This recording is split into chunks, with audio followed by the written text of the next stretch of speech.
My whole life, I just try to fit in, you know,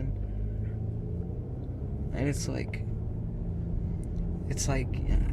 you know, you do that you do that because I did it because I didn't get, you know, I felt like I didn't fit in at home, in my own house, you know, and it's like, I didn't have that sense of security and the love that I needed from both parents, and it's like, that took an effect on me, so it's like, I'm trying to search myself in some sense, some way. Things I don't know about myself, I learned through life, but I should have learned when I was younger, but I couldn't because of my situation back home. So now I feel like, I don't know, I feel like this gives me an opportunity, a chance to, I don't know, to really just, to really get to know who I am, I guess, you know, I mean.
Here in the parking lot, and they had nothing to with the ball, so we could take them out too. You know what I mean?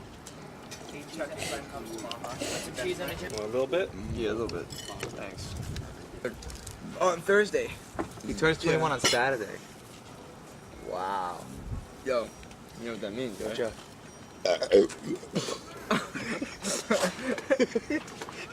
That's brotherly love. So that's my brother Cliff. He's a real character. We're 7 years apart. And that's Matthew, who not by blood, I still consider my brother. And sitting next to me is Mike. We live together here in Brooklyn, New York, at a place called the St. Francis House. People come here for all different reasons. Orphans, family problems, economic problems, drugs. What can I say? Some call it a halfway house or a group home. We just call it home. I live right now at the St. Francis House, which has given me a second chance at life. I mean, we came from some pretty real backgrounds. I grew up poor. I grew up with my family not really being around. We're family. For most of us living here, life wasn't all that easy growing up. It tends to leave you with a lot of unanswered questions. You ask yourself all the time, where are we going and why?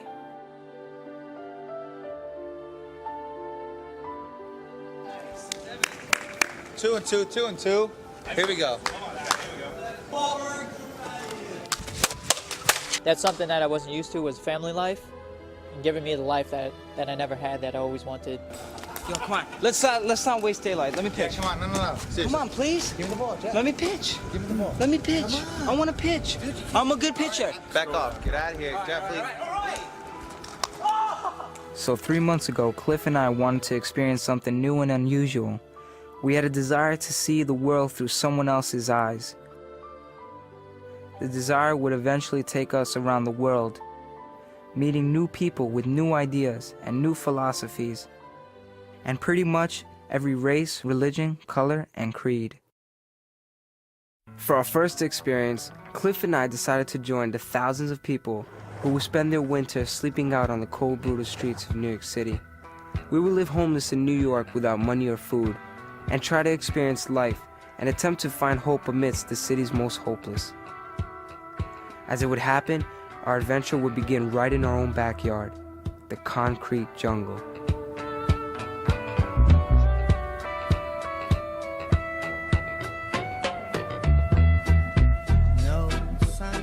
We have an opportunity to put ourselves in a homeless man's shoes. And the only way to do that is to actually do it.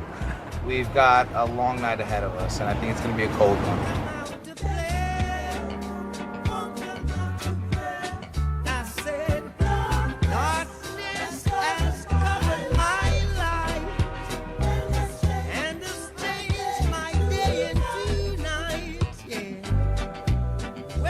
Oh, my ass is freezing, dude. I'm freaking shaking here, just sitting. I'm not even here like half an hour yet. For me, everything's an adventure. You know, if a car breaks down on the highway and we gotta, change a tire or fix it, that's an adventure for me, you know? I'm shaking right now, and I'm awake. I can only imagine my body slows down when I'm trying to sleep. I don't mind being a little cold, it's just a little sacrifice. I got nowhere to go right now. I got nobody to see. A little sacrifice just to get some wisdom and knowledge and to, just be thankful for everything I've got. I'm bored, I'm uncomfortable, and I'm cold. I'll definitely help my brother out if he needs help. And we're going through this together, I'm ready to call it quits. Well, as long as we're going through it together, we'll, it'll be easy. Overall, I know it's gonna be quite an experiment and quite an experience. My friends call me Bombillo. Bombillo means I am an alcoholic. I do not like this type of life that I got.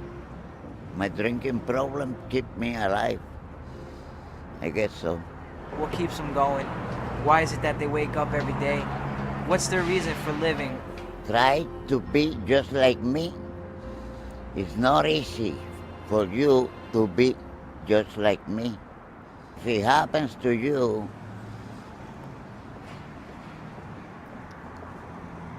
you're gonna have some bad experience in this life.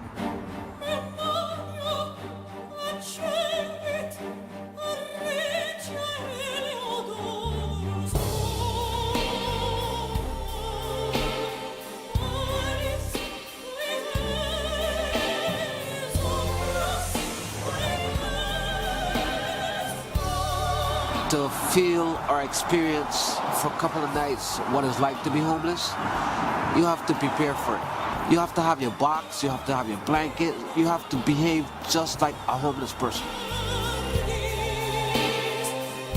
The best place to sleep in the city is by a church. It's safer there. If I go by that man's house and sleep, he's with society, so he's gonna call the cops. You want to understand what homelessness means? You have to live it. You know what I mean? You see homeless people in the street. You see homeless people everywhere. You have to live it. You have to feel it. You could be living in an apartment now and enjoying life, and the next day you're on the street. How are you going to handle that? It's a very rough transition.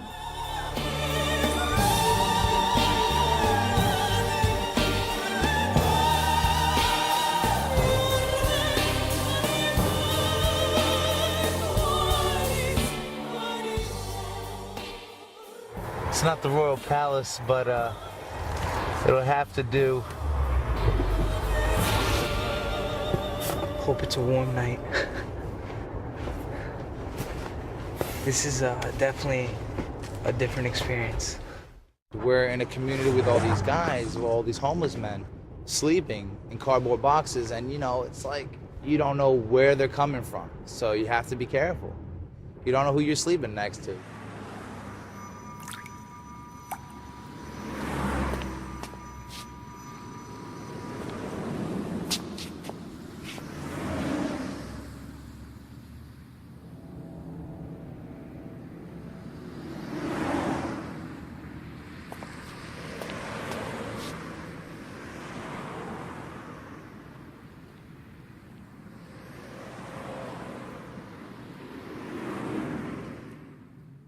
I know the streets of New York City, but to actually sleep out in the streets of New York City is a whole different experience.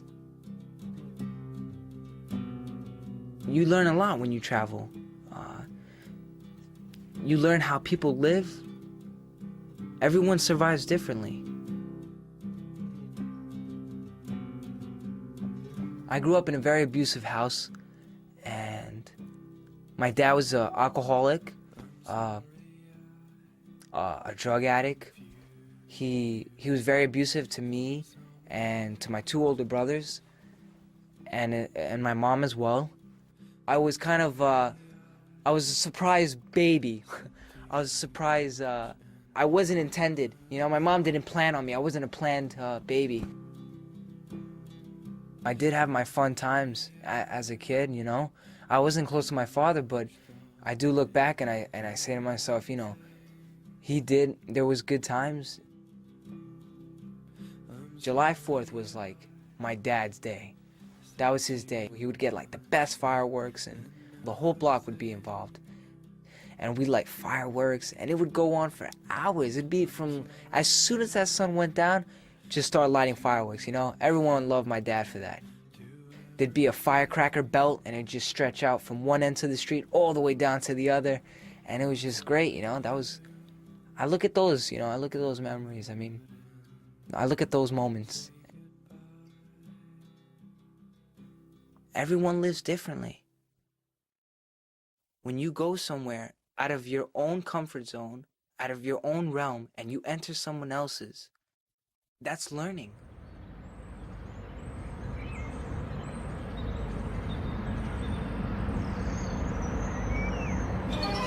It's going to be a cold one, so dress warm. This is the kind of weather that makes you want to stay home. There we were. We were taking part of that lifestyle. Your whole perspective changes. I mean, you're there, you're amongst the people, we're sleeping with maybe 7 other guys in cardboard boxes, and you're taking part of that feeling of being homeless. You know, it was a wild trip.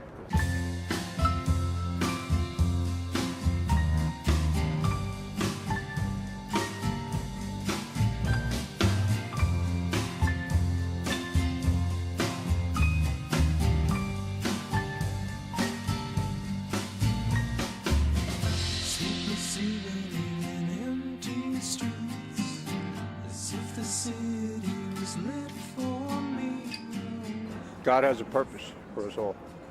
If he didn't have a purpose for me, I would have been gone a long time ago. I really believe that. I've been in situations where I should have been shot, ran over, overdosed. I should have had AIDS, but I never caught it. I was exposed to it, I don't know how many times, sexually. But God, for some reason, he's got some kind of purpose. He's got something for me to do. I believe that. Every person should experience this because people take everything for granted in life. And I think every person should experience this for a few weeks because people don't appreciate what they have. We living in the greatest city in the world. It should not be no reason why so many people are homeless on the streets.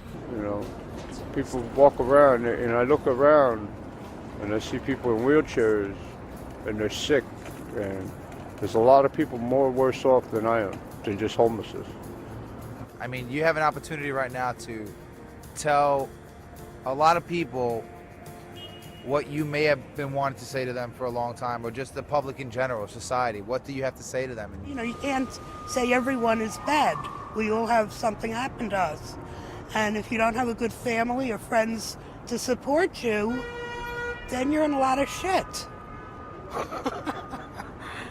Because it's family and friends and, you know, this is life. When this first happened to me, there were 4 dogs on the street. A dog. And everyone was on their cell phone going, I'll take this dog and we'll take this. And they all helped the dogs.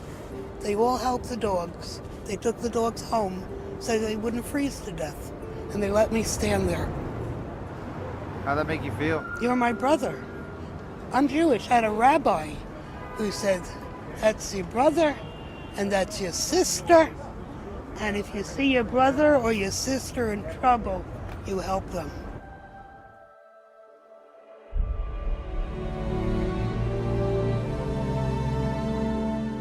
If you treasure your own life, you should treasure others' lives. And you should live with the sensitivity that you know you have, and therefore that others have. Find those things that are universal to us all as humans. Find those belief systems, and then let's experience them.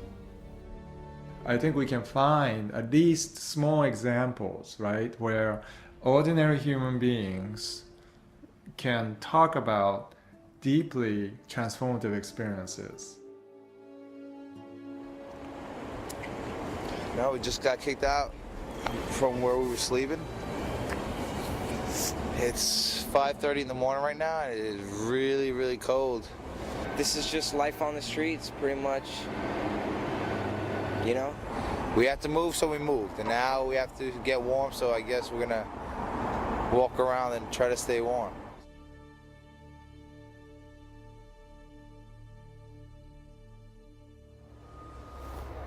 How you doing, sir?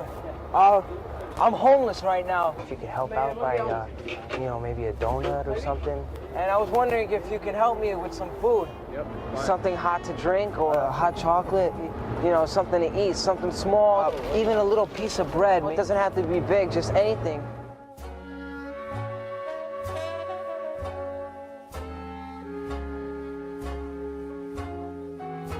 So we just walked up to a concession stand. The guy wasn't so willing to give us any food at first, but after talking to him, you know, he just was kind and gave us a few bananas. You want a banana? I like it when they're a little bruised too. My hand is freezing. You know why the people from the outside see us bad? Because they're not living it, man. They're not experiencing this shit. They go to Starbucks and buy a coffee for $5. You know what I mean? Buy them a donut for $3.50. I can't afford that. Here's a bulletin. State Police, Princeton Junction. Yes, militia. Certain individuals of unidentified nature is now under complete control. Hip-hop is not. It's honesty. You know what I mean? People see that I'm real. You know what I mean? I don't want your money. Hey, I need something to eat. It's the message in the song that makes you rock on. Some people go to places where they don't belong, whether wrong or right. So I'm homeless and I'm happy, and a lot of people talk to me. You know what I'm saying? I get girls talk to me, I get old ladies talk to me, I get all kind of people talking to me. You know what I mean? Because the happiness is just strength. You gotta come up with something. You know what I mean? You gotta make it unique because you can easily fall apart, mentally, physically, spiritually. A lot of times, people don't believe that they can get out the street, but I believe that I'm going to get out. Why is life worth living?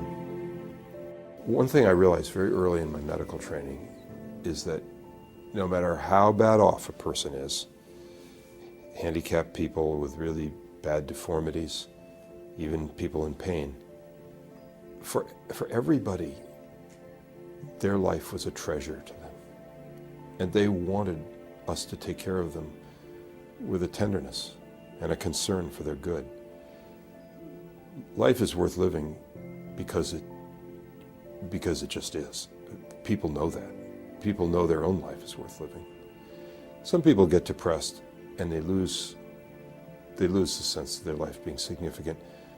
But usually that's because the part of them that sustains hope is broken for the moment. And if you could just get them through it, most of them would then reaffirm that their life is worth living. I talked to a guy who jumped off the Golden Gate Bridge. He said halfway down, he realized he wished he hadn't jumped. He was all broken up, but he lived through it. But it's not the nature of life to be despairing. It's the nature of life is to be hopeful.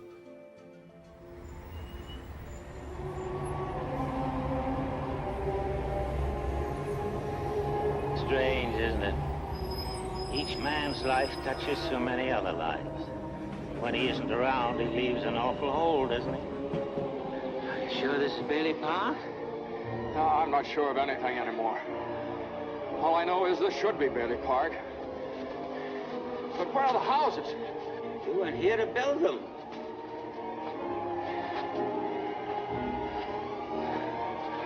your brother Harry Bailey broke through the ice and was drowned at the age of 9. That's a lie. Harry Bailey went to war. He got the Congressional Medal of Honor. He saved the lives of every man on that transport. Every man on that transport died. Harry wasn't there to save them because you weren't there to save Harry. You see, George, you really had a wonderful life.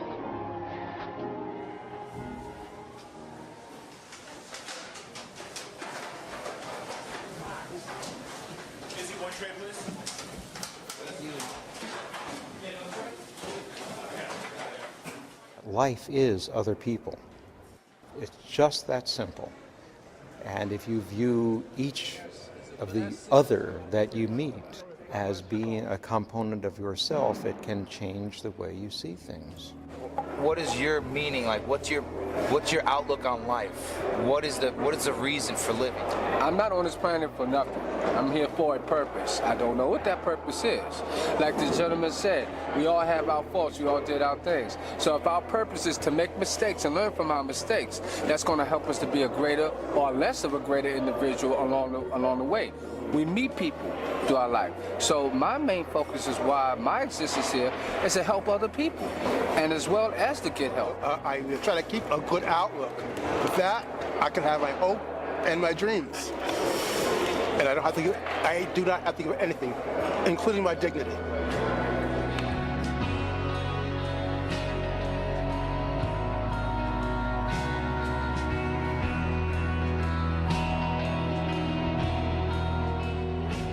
Forget about the part that you have a home, okay? Let's not acknowledge that. But what did you experience by you taking this leap of faith? I felt very vulnerable, you know? Vulnerable. Easy to be attacked by anybody.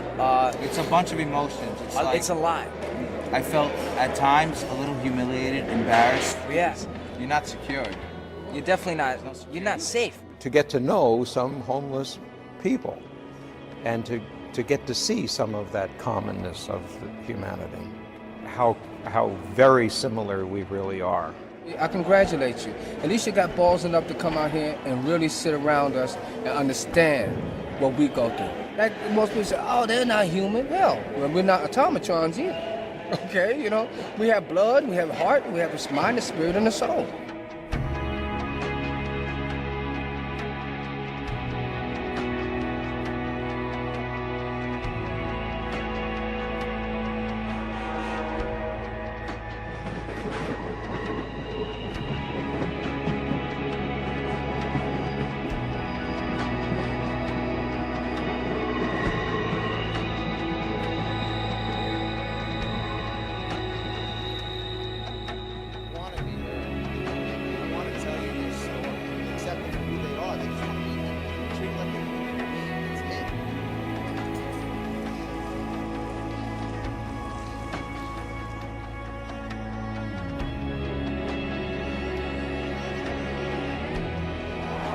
As we get more days, more experience on the street, I don't know, you become more humbled, you become more, you can feel the humility that the homeless people go through, and I don't know, it's different. Like, I don't know, my whole heart feels different.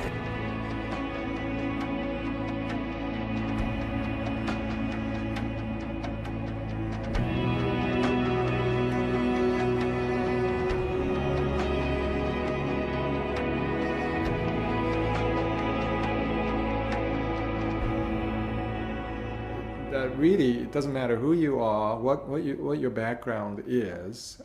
You can converse on that experience, and that is what makes us human. That's a beginning of a human community. Experience can be a generous teacher or a cruel teacher, and it depends on those experiences in life. But whatever experience we have, whether it is good or whether it's bad, we can always remember it and learn something from it.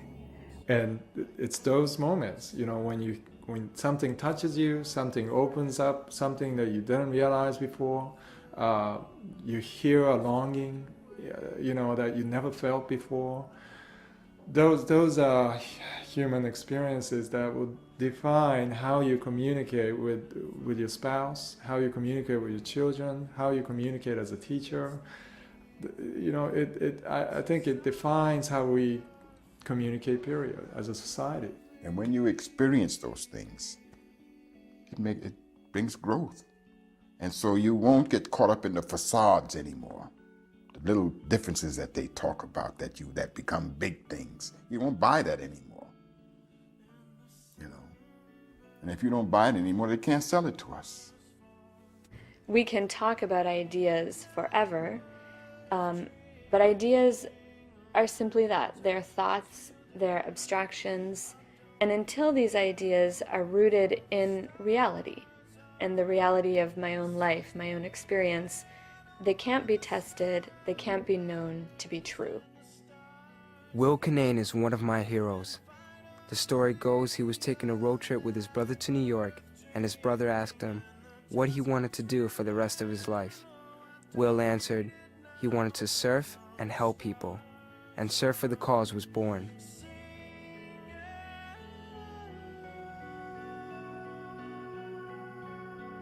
The idea was a group of surfers traveling the world in search of the perfect wave and giving back to the communities and the people who call these beautiful beaches home.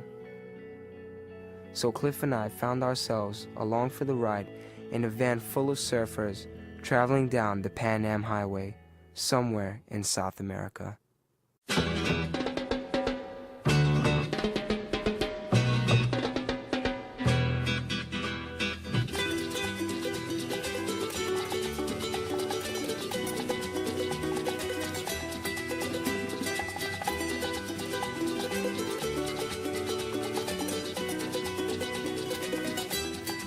I was told not to drive at night by the surf guide. Do not drive at night. And here we are at night driving.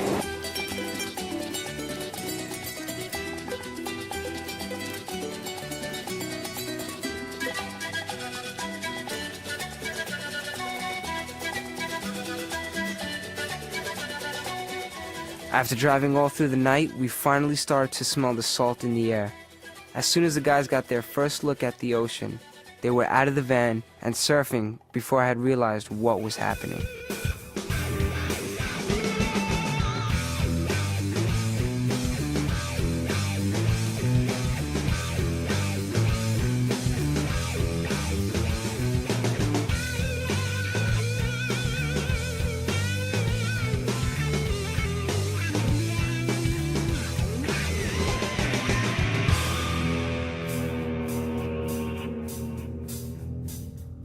I'd never been surfing before in my life, and I wasn't too sure that the big waves of Peru were the best place to learn.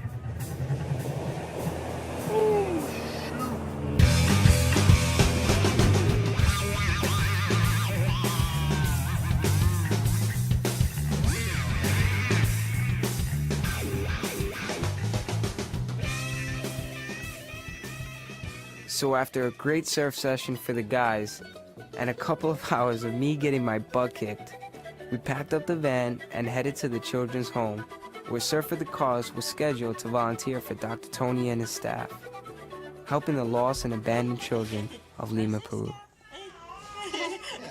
What we do is we receive children whose parents cannot afford medical care.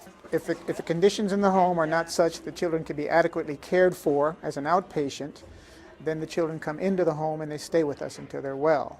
And then we send them back to their families. I went to India on a vacation with several colleagues. We landed in Calcutta and were simply appalled by the poverty that we saw, the horrendous conditions of the children in the streets, some of whom had been mutilated by their families so that they could beg and be more effective as a beggar. I was in charge of a neonatal intensive care unit at Emory. And I contrasted that with children who just needed basic needs with the kids that I was taking care of who were, getting the latest in care. The idea sort of germinated, well, maybe, you should be doing something else rather than what you're doing now, because anybody could do what I was doing at Emory, but not many people would be doing what needed to be done in places like India. It took me about maybe a year and a half to make the final decision, because it was a good job. I loved what I was doing. I was teaching fellows, interns, residents, medical students. I had a nice house and a nice car. So it took me a good while to make the decision, but then finally I decided if I didn't do it, then I would regret it for the rest of my life. I didn't realise some of the backgrounds that some of the children had, and it was quite hard to think that these children have been through this. But to see them now, they're so happy and they're just such gorgeous children. You kind of forget these kids are even ill. I mean, you kind of forget that, oh, Victor's just got one leg, that's the only limb he has. And he's using his foot to eat and draw, and you kind of forget that that's not really normal to us. Coming into it, you're just thrown into it completely. You're not like told anything, and the first few days we were tricked completely by pretty much every child. You're not really doing anything that special, you're just kind of helping them in their everyday lives.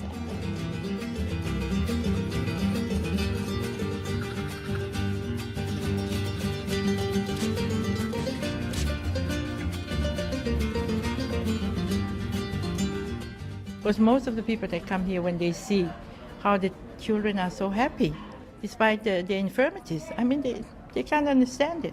Just in February, we were homeless in the streets of New York City, and it was like, 5 degrees Fahrenheit, so it was like really cold, and we slept with the homeless people.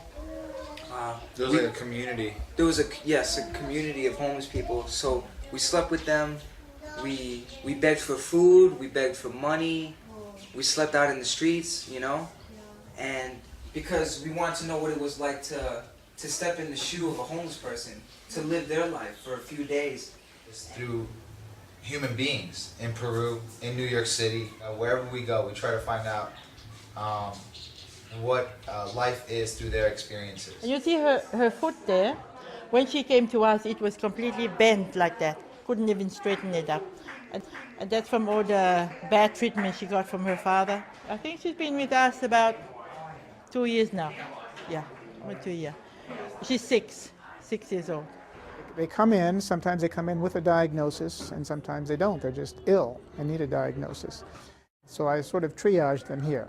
Very simple things I can take care of here, but if they need subspecialty care, I have to send them into Lima.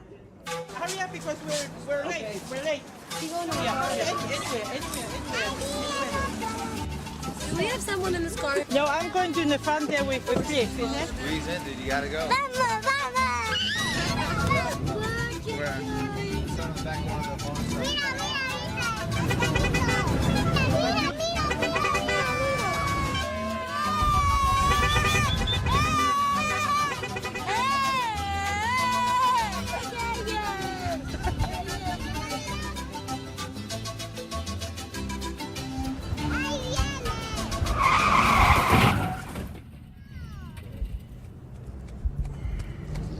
Everybody okay?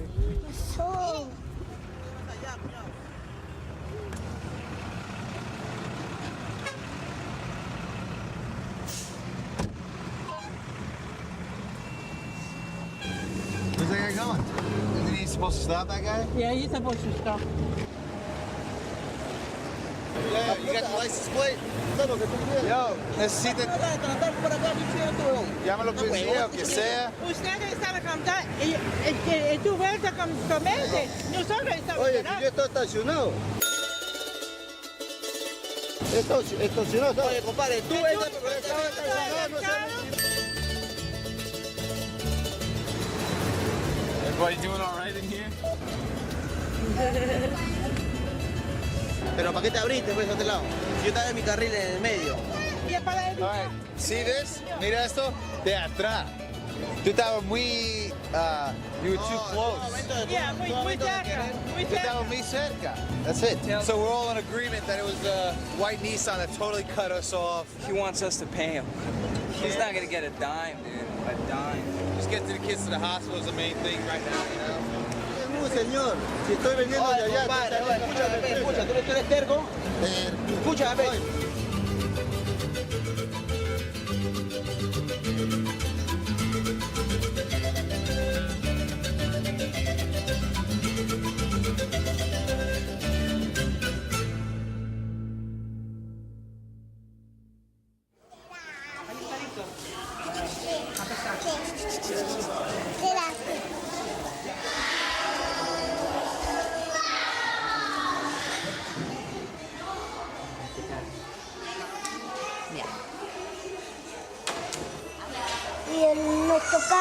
bueno y el otro camión no es malo. Uy, Dios mío, es malo el camión. ¡Víctor! ¡Acá estoy, mi terapia! Ya.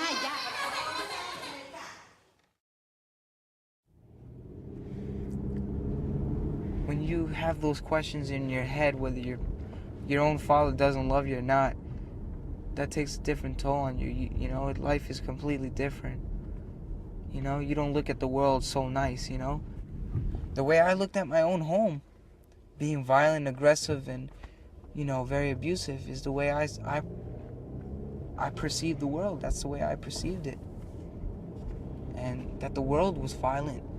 That the world was someone that, you know, watch out for the ones closest to you because they'll stab you in the back. That's the way I saw the world. Because I had my father that was not so kind to us. So when you have your own father in your own home, not loving you the way a father should, and he's the one hurting you, and that's the one you're supposed to love the most, and the one that is supposed to love you the most. I mean, a complete stranger you have no consideration for whatsoever, you know? Someone could die right on the street in front of you, and, you know, it's like, yeah, whatever.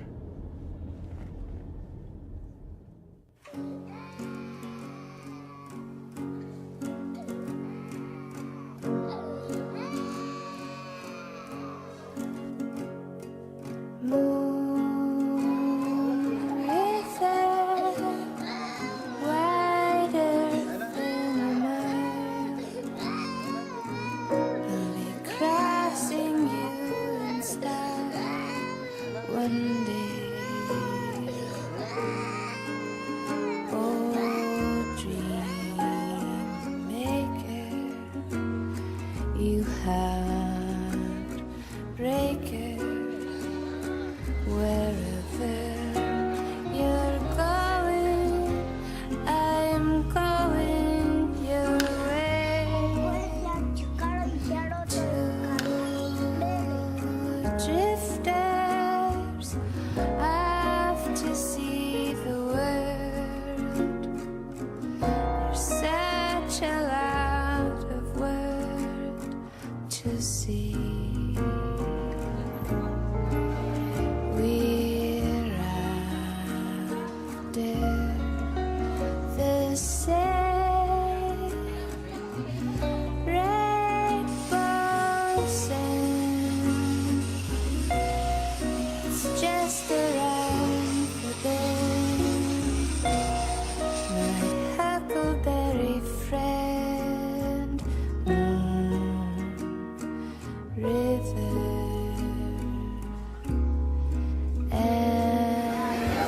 Oh my God. You're gonna do my little angel like that. You're gonna have to bring her in. See if I can find her. Yo, Willie, you know where they put Angela? The little girl in the pink?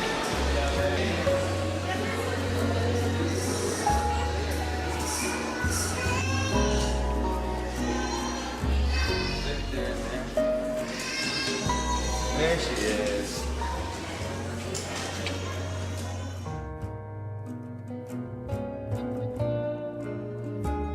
That's it. Her exercises were for her fingers. Yeah, that's it. She's done. Yeah, thank God. No tears in this one. Right? ¿Ya está llorando?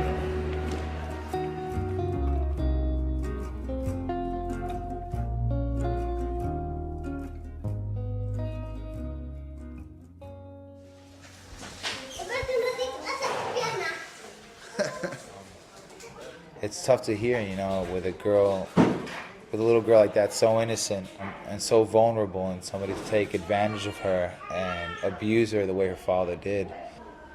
I'm glad that she's away from her father, somebody who was abusing her like that, and she was able to find some place where she's able to stay safe and, you know, and to move forward. I mean, to get away from that madness.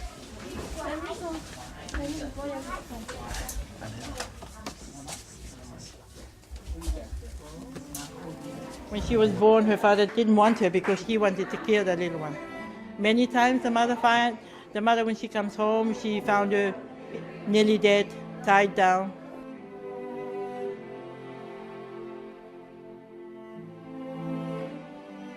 We have volunteers here now. This is their third time with us. They keep coming back. It's a life-changing event. They see children that come in quite ill. They may even see one of our children die. And they contrast what these children have and what they've been through with their own life experiences.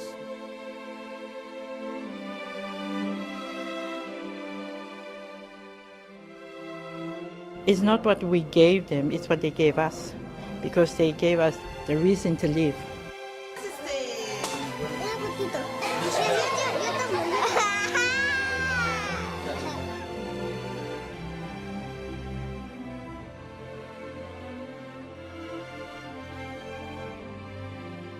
Kind of felt with Victor, I don't know, they're just a little, just every day there's the same routine that we do, but that he, I don't know, he's just like a little buddy.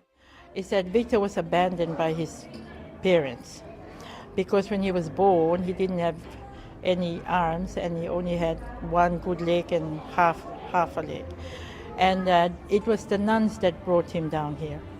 I think they found him, you know, he was really badly nourished and just abandoned like that. And the joy of living, this is what the kids here have, the joy of living. Because they want to live, so they don't mind how painful it is, as long as they get well and be able to go home.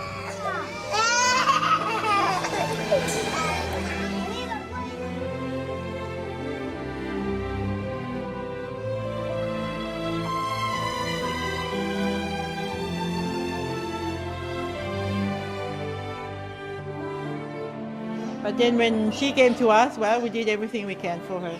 And she can have a prosthesis afterwards. She'll be able to walk.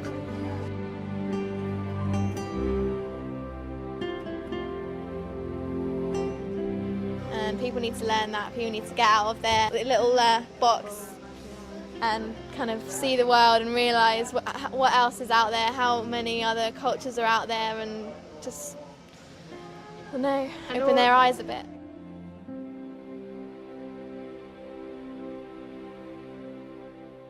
When you see children, you know, I mean, it's great because everything that you know about life and all the suffering, all the pain that you might be experiencing even then, it kind of reverts to how fresh and you know, and how precious innocence can be. The tears of one child, of an innocent child, the tears are a cry that is bigger than all the universe together, with its matter and antimatters and multiverse, the whole multiverse, everything to me is questioned by the tear of suffering in an innocent child. So why that strong demand for justice? Where is it coming from? So I don't ask the question, what is the meaning of life or the purpose of anything? I ask the question, who are you? In the West today, many young people do not have a meaning and purpose to their life. They're looking to say, does my life matter? Do I have a unique contribution to make? Every human being who thinks about it is looking for meaning. They're looking for answers to the most elementary questions. Who am I? How did I get here? What am I supposed to do? Does it finally make any difference? In developing nations, this is much more clear for these young people. While they may be in a direct situation of conflict or insecurity, for them it's clear, I need to survive, I need to get an education, I need to get a job because someone needs me. And that someone can be their family or their friend. And in a larger way, that person or that entity who needs them is also their country. And the more reflective we are, the more thoughtful we are, the more questioning and filled with wonder we are, the larger and the more urgent the questions become. When you recognize that you have a real mission and an indispensable contribution to make, then You embrace life, you celebrate life in a completely different way, where many people today are very aimless. They don't really know why they're here. So they do what's necessary to survive, pay the bills, all the necessities. You have to eat, you have to sleep, you have to shop. But there's no underlying passion. Why am I really doing all of this? And this is an extraordinary gift and advantage that they have over many young people in the West today who are told the opposite. You don't matter, there's a million people waiting to replace you, we can get someone to do your job better for less money.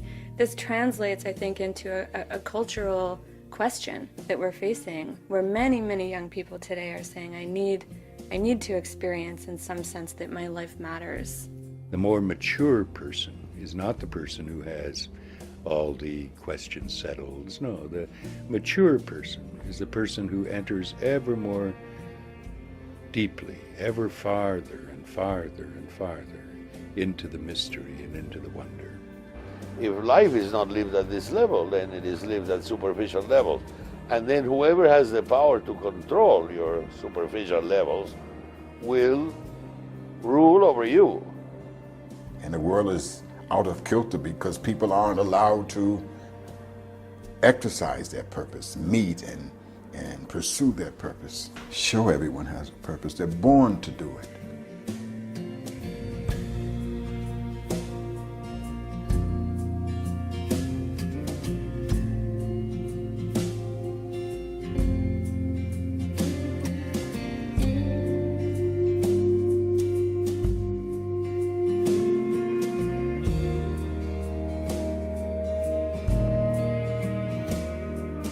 Have you ever had a moment where you feel like everything is just right in the world? Time stops and the stars are in line. It was the first time in a long time I could feel peace in my heart.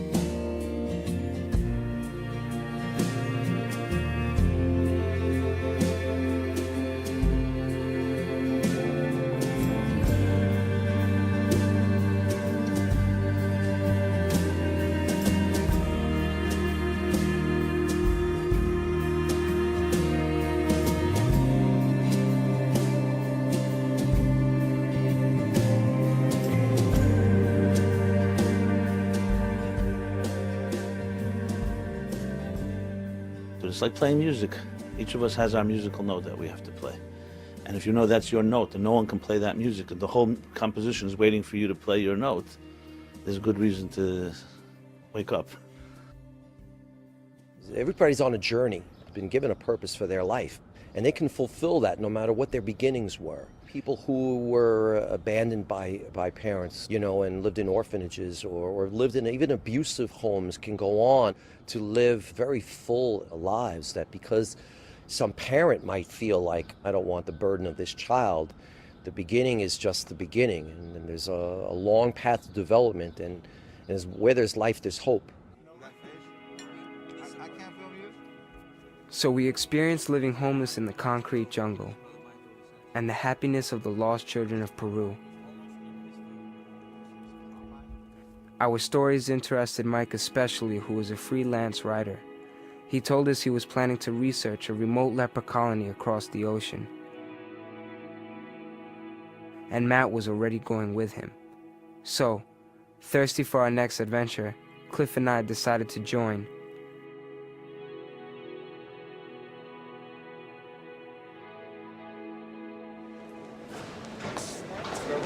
Broken? Yeah. Sunglasses. Now, what they shattered? Or were they? No, just the one piece was broken up. It was on its way out. When I hear Milano, I think of those cookies. Yeah. I haven't seen one cute girl yet. You missed her. She just walked by. Actually, you know why they make you wear your seatbelt when you go to sleep on a plane, right? Yeah, to wear your seatbelt? Yeah. You know what? In case. Sleepwalkers. Yeah, maybe I will. Yeah. I'll get the explicit one. Yeah, you look good in those. Don't chicapana. We're leaving? Yeah, we're going to security. All right.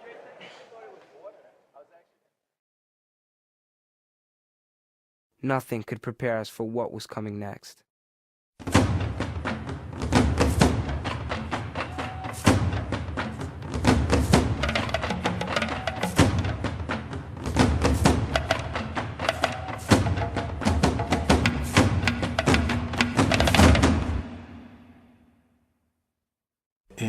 our culture, life is always a treasure. There cannot be anybody without a father or a mother. If your father dies, they will give you a father. The family will give you a father. If your mother dies, the family will give you a mother. So there is always meaning to life. You will always find something or somebody to lean on and feel fulfilled. I think that this is also at the root of the joy that permeates our life.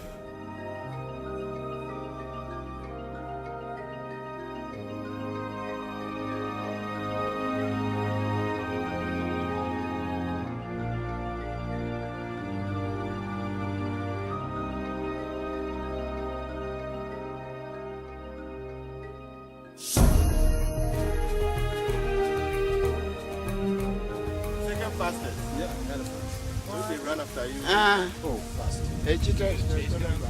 The second fastest animal on the planet on land. I think a cheetah's number one. I right? thought a horse Cheetah? would be fast.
So my allergies are gonna kick into overdrive. I'm already sneezing.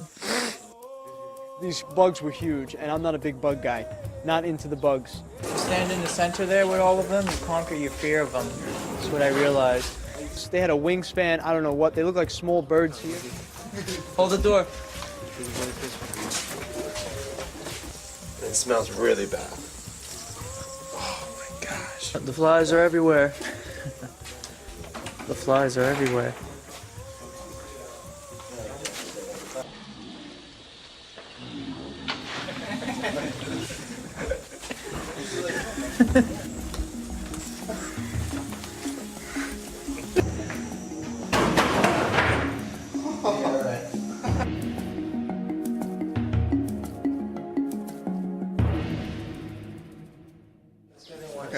I just want to say to the camera that in second grade, I had a teacher, and her name was Miss Katz. And Miss Katz got mad at me because I couldn't color in the lines, okay? And she told me that I wouldn't amount to very much. Well, Miss Katz, I just want to tell you, hi from Africa. And where are you? You're still in the elementary school. To Miss Katz.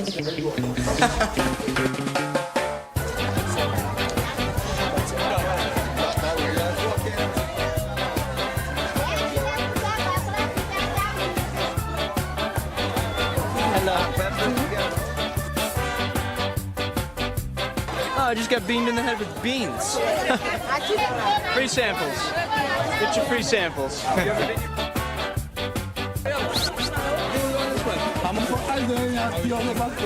It's pretty cool, man. I like this. Yeah. $35.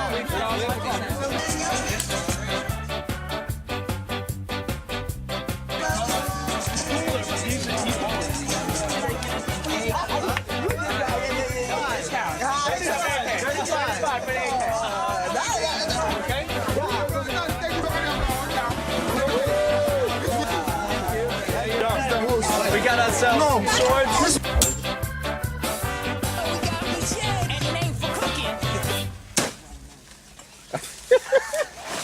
Timber me. There's another one.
As a Muslim, we believe that the great thing to have in this world is to have God in your heart. If you have God in your heart, you have everything. No material possession can make you be greater than any other thing than having God in your heart. So as a Muslim, if you have a very strong faith, you have everything in the world. Life is bigger than what we see. I think all human beings intuitively know that. You know, there's more going on than what I can see. Even though you have such great diversity with how people have, you know, related to God and particularly religious rituals and how they develop so very diversely throughout the planet. But there is underlying some kind of sense of the transcendent and man's desire and need to be in relationship with that, you know, is not to be ignored. I think it's very significant.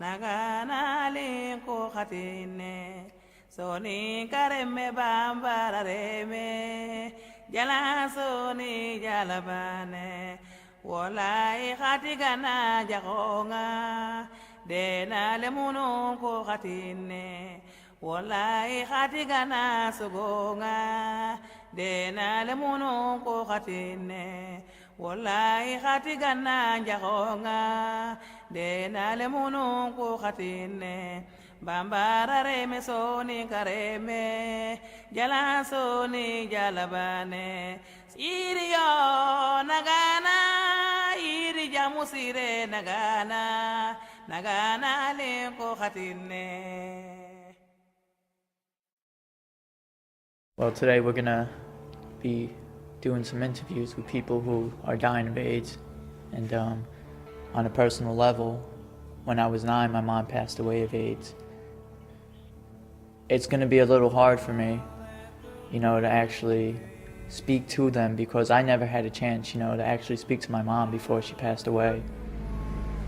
We would like you to have a look at a woman, a young guy, and a young lady with a baby with HIV/AIDS. I remember when I was younger, I got my blood tested, and it was the most horrifying moment of my life. I have witnessed of young people, over 250 dead. And currently, every week, I see at least 2 people dying with HIV/AIDS.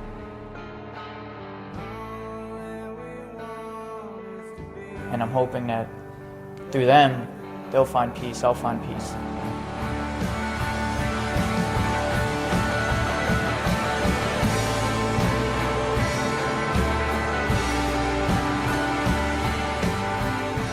I still miss her. It's never gonna change. It never gets easier.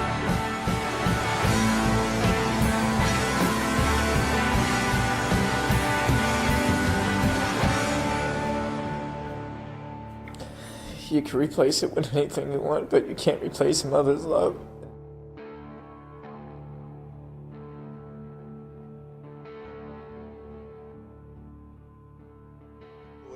We want to let you see different type of people, and possibly you can talk to them, you can ask them questions, and they will be able to tell you what is happening to them, what they feel they need, and how we will be able to overcome some of these things.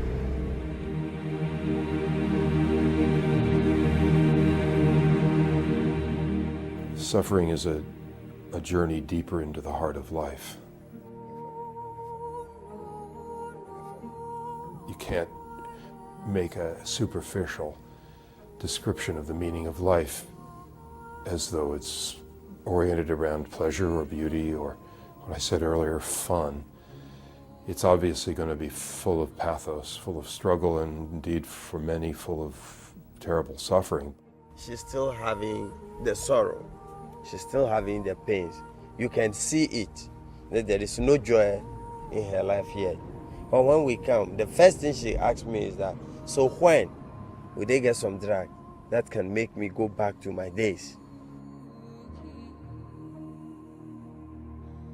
Even in the deepest suffering, there is significance. There's a meaningful process of positive possibilities.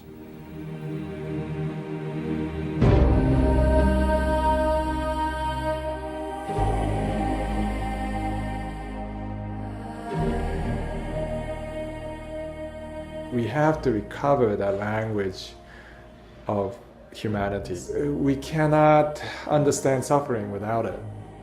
When we suffer with a friend, that friendship is deepened. When we suffer with a nation, a great love for that nation is developed. There's struggle in life, in every class of people. It's part of life. It's what we do with it that matters. To be a person with a bold heart, that I can do anything to help any other people.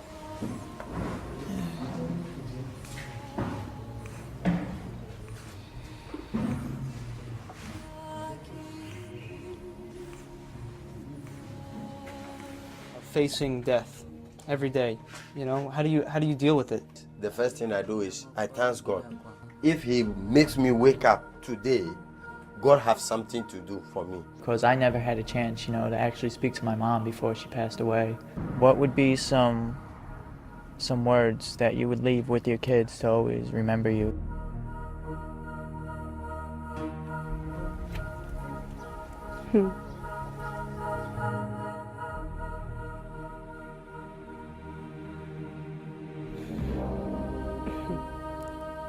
You should trust in God and to observe the rules of God. You should walk according to when you walk according to what God was said,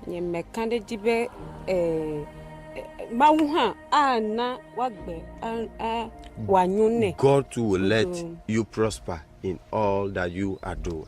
That will be the only thing I will tell you. I think the suffering of the earth is only understandable in the context of some kind of a cosmic spiritual conflict. Life without faith will be unbearable. There was this whole tradition of lament that Jewish tradition still has, but we lost as a culture. We don't know how to lament. The Bible is not what's called a theodicy, an explanation, a rational explanation of evil. It's a religion.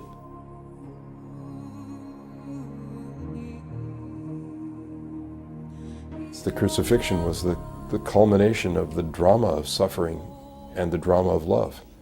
Death and love brought together at the crux point of all of history. Where there's your deepest suffering, there's also always an opportunity for great compassion. You know, there is peace on earth, but we have got to work for it. It's not going to just be handed to us. I think that those who suffer are leading the army to peace.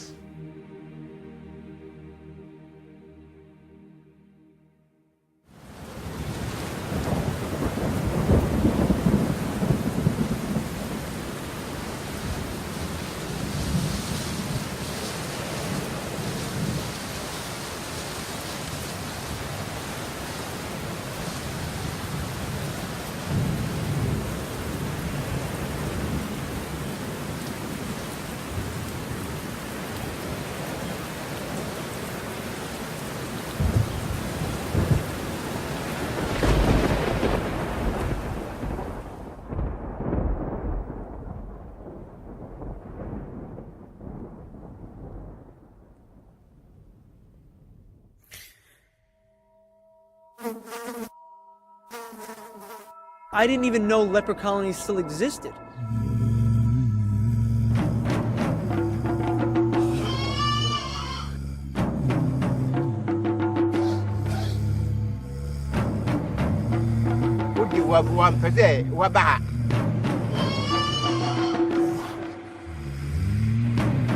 We're like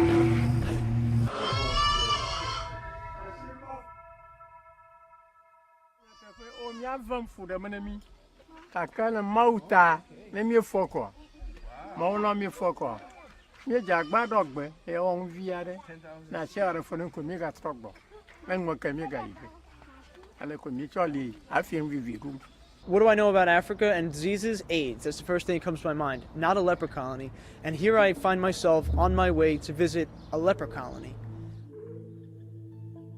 I didn't know what to expect when I got there. I had no idea what I was going to see, how repulsed I was going to be.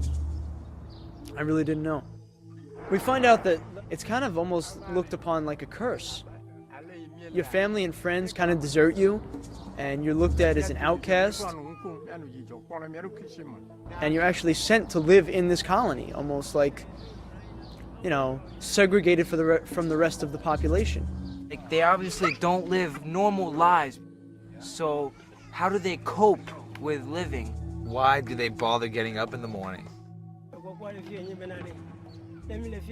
Here this man is, he tells me he's got no feet, it's difficult for him to walk, he's been abandoned by his family, his son doesn't look at him like his father anymore, all these problems, and he's explaining to me that he's happy because we're here.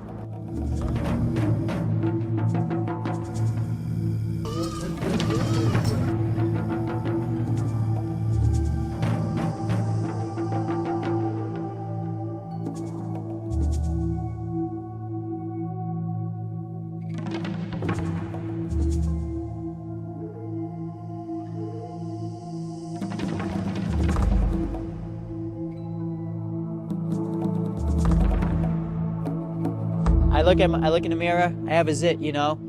In New York, people are gonna look at you differently now because they're gonna just focus in on that one imperfection. I go to this leper colony and I realize I'm introduced to people who are missing fingers, missing legs, missing their limbs. They're slowly decaying and they're missing everything on the outside, but on the inside they have everything. Whoever's watching this is gonna see, you know, one of these guys with no feet, no hands, you know, no teeth, you know, blind in one eye, and they're gonna go, "Aw," or they're gonna go, "Ooh," and they're gonna make all these sound effects. They're gonna look at this guy like he's a monster. I just hope that they don't miss what he has to say. We all are happy about the community. We work together and do everything. Everything together. You're not afraid of us. You're not afraid of us either? Yeah, I'm not afraid. We are the same. Yeah. We are the same. Yeah. You are my brother. Yeah. That's why we do. We love everybody. 2-5. Oh! 2-5. You are your one. Yeah. We are happy. I was born, my left arm is shorter than my right arm. No matter what people say, no matter what people think, people don't really know, unless you walk in somebody's shoes, what it is that they're feeling. And then you go there, I'm shaking people's hands who are missing fingers. And I don't even care. You know why? Because they're smiling. They tell me I'm welcome. You know, the Ghanaian people, they have an idea of what true relationships are about. They want to know what's on the inside. And it's not what's on the outside that matters. I mean, his mindset is the person, the human person. What is going on inside? What is this person really made up of? It was a human relationship that was starting to be formed that was based on reality that I had never experienced before.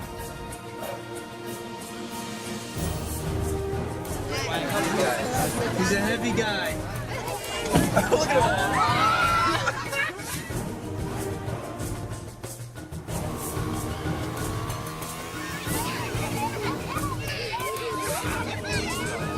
Here is innocence, purity. Here is peaceful, love, faith, family. Family life here is very important. The African people know how to live life. We see life more as a celebration. We celebrate life. And I wasn't the same skin color as them. I wasn't the same culture as them. You know, there was more differences than similarities, but the one thing that united us was the humanity.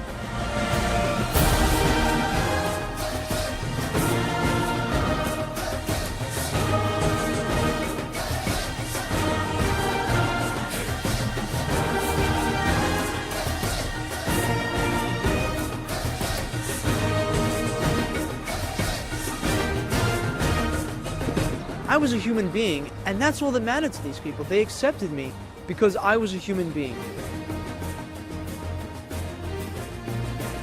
And it's just a simple life. You don't need the fancy car. You don't need the big house. They're happy. No, over here is real.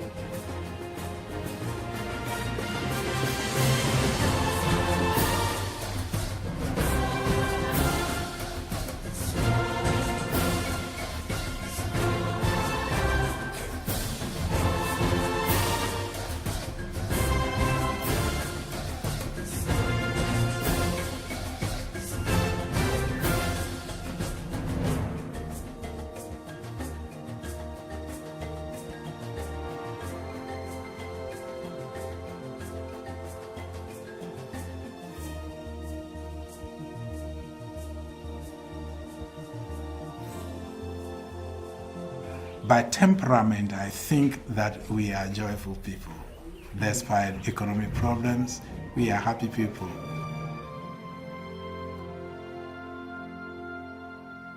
Our people value life.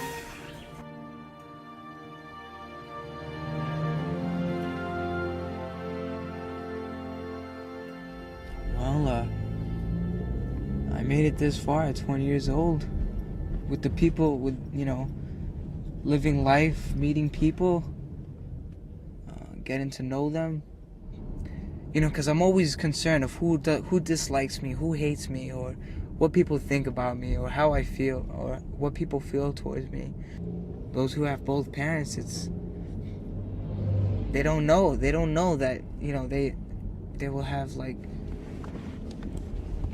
that they'll just do certain things, they'll be strong in certain situations, and they'll do things, and it's because they have that backup love from their parents that no matter what they do, they know that they're still going to be loved, As a me, on the opposite hand, it's like I have to be cautious of everything, because I don't have that backup love. I don't, I have one end, and my mom. I don't even know my mom, it's like right now I'm going through a thing, and it's like I don't even know, As long as you have both your parents loving you, as long as you have a strong home, household, it's like nothing else matters. Because you already have the love you want, the love you need, and that's from both your parents. It's great to have that backup, love, to fall back on something, to have a safe zone where you can be safe, and you can go out there in the world and get destroyed, but then you can always come back and rejuvenate and to recuperate and to get healing back at your home, and that your parents will always love you. But I never had that, The family is the project of the human person. The family is the space in which human life begins, in which human life is nurtured and cherished, in which an individual first learns what it is to be loved by being loved, what it is to have dignity by having that dignity extended to them. The family stands as a very unique institution worldwide. All other institutions are essentially there to support the family. All day, since your haircut in the morning, you have looked like a painting, even more than usual. That was really drilled into us. Everything was family, extended family. Community is where you can find kind of where you fit. By giving yourself, you find yourself. No, I miss my dad, and he smiles through the limbs. We talk easily with him until the rain begins. This is the brotherhood of man. This is the brotherhood of man. This is the brotherhood of man. In this sense, I think the family is critical because the family not only forces but provides this extraordinary place which is our first experiences, which is our strongest experiences, and which has been the environment in which we have come into the world and first experienced ourselves and the world. At the airport on my suitcase, a girl traveling from Spain became my southern friend, though I did not learn her name. And when the subway dimmed, John, are you on? Stranger than this is the brotherhood of man. This is the brotherhood of man. This is the brotherhood of man.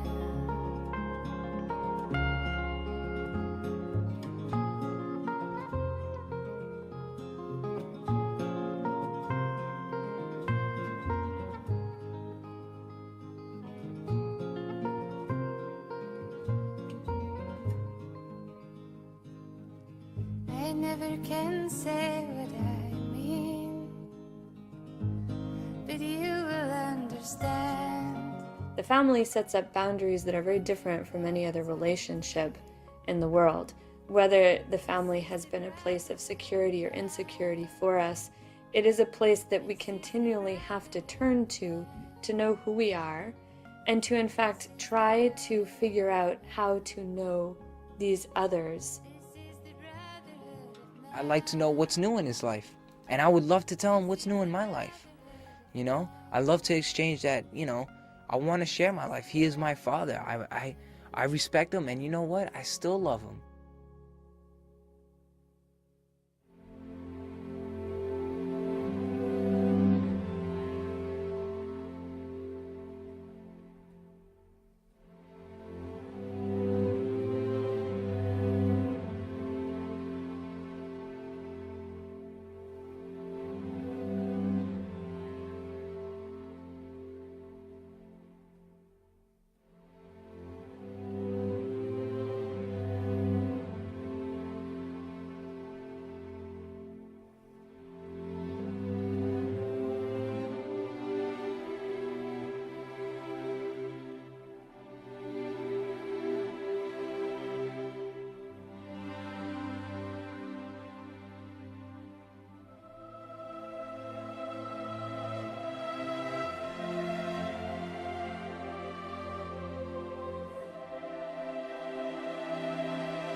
No gray hair. How old are you, Dad? Me? I got over here. Yeah, a little bit. A little bit. I don't use nothing. Wow. It's been 10 years. Yeah, 10 years. 10 years, my little Jeff. El Booga Booga. Oh, man. What do you do now? I work at a restaurant right over here. It's called Manetta's. And just living life.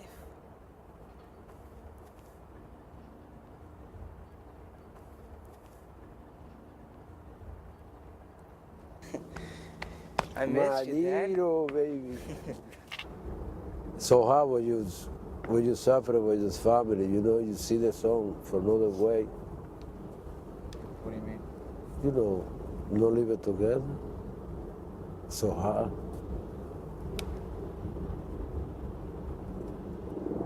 I still love you, you know? And I know.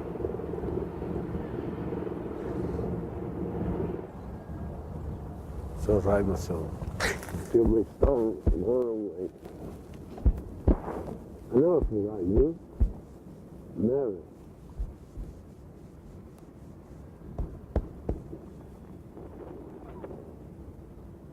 You know how much I love you, right? Yeah. I do the best I can, but that's a part of the life.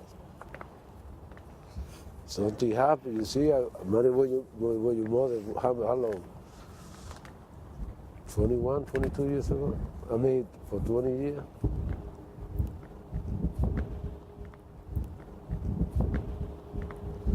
No, I mean, Dad, I forgive you, you know? Thank you, my son. What's the life?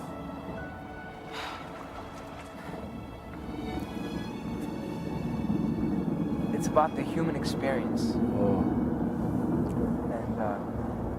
And it's about It's about the beauty of life, like all the good things in life. No matter what you went through, no matter what happened, no matter what happens in life, like, life is still good. Life is a gift.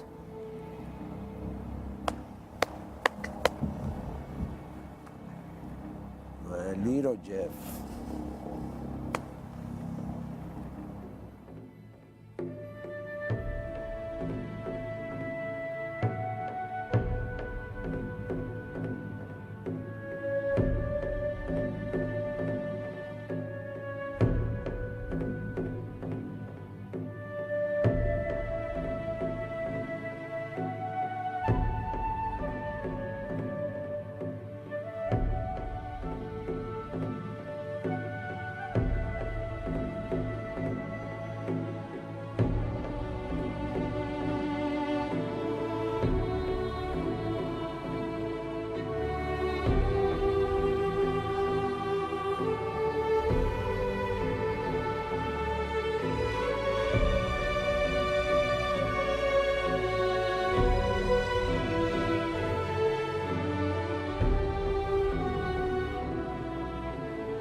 The breathtaking reality of a new, unrepeatable, unprecedented adventure of a human life.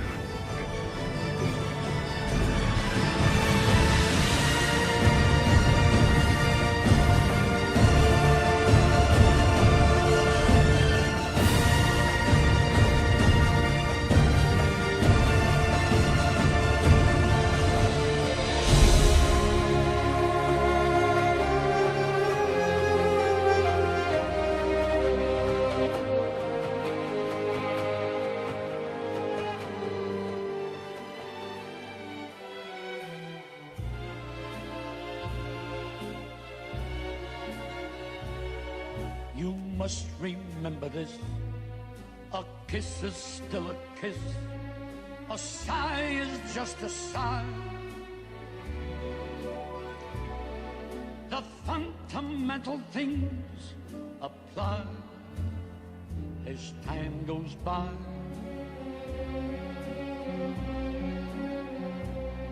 And when two lovers woo, they still say, I love you. On that you can rely. No matter what the future brings as time goes by.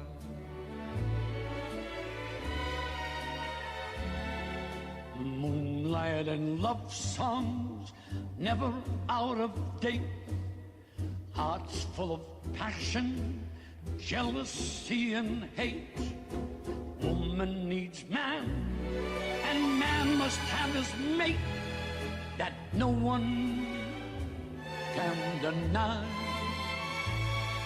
It's still the same old story, a fight for love and glory, a case of do or die. The world will always welcome lovers as time goes by.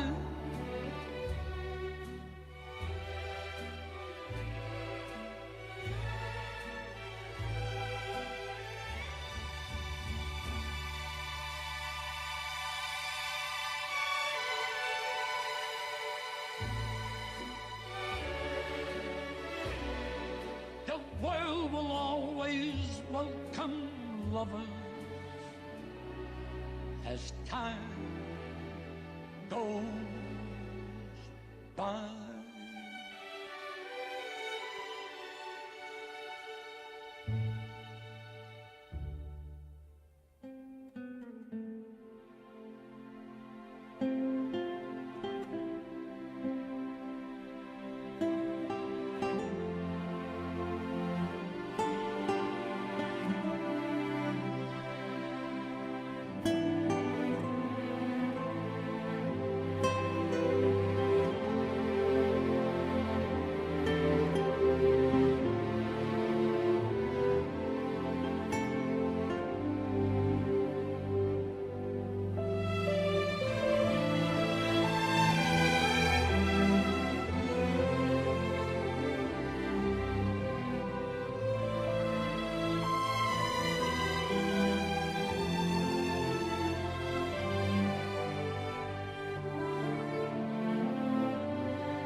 one day.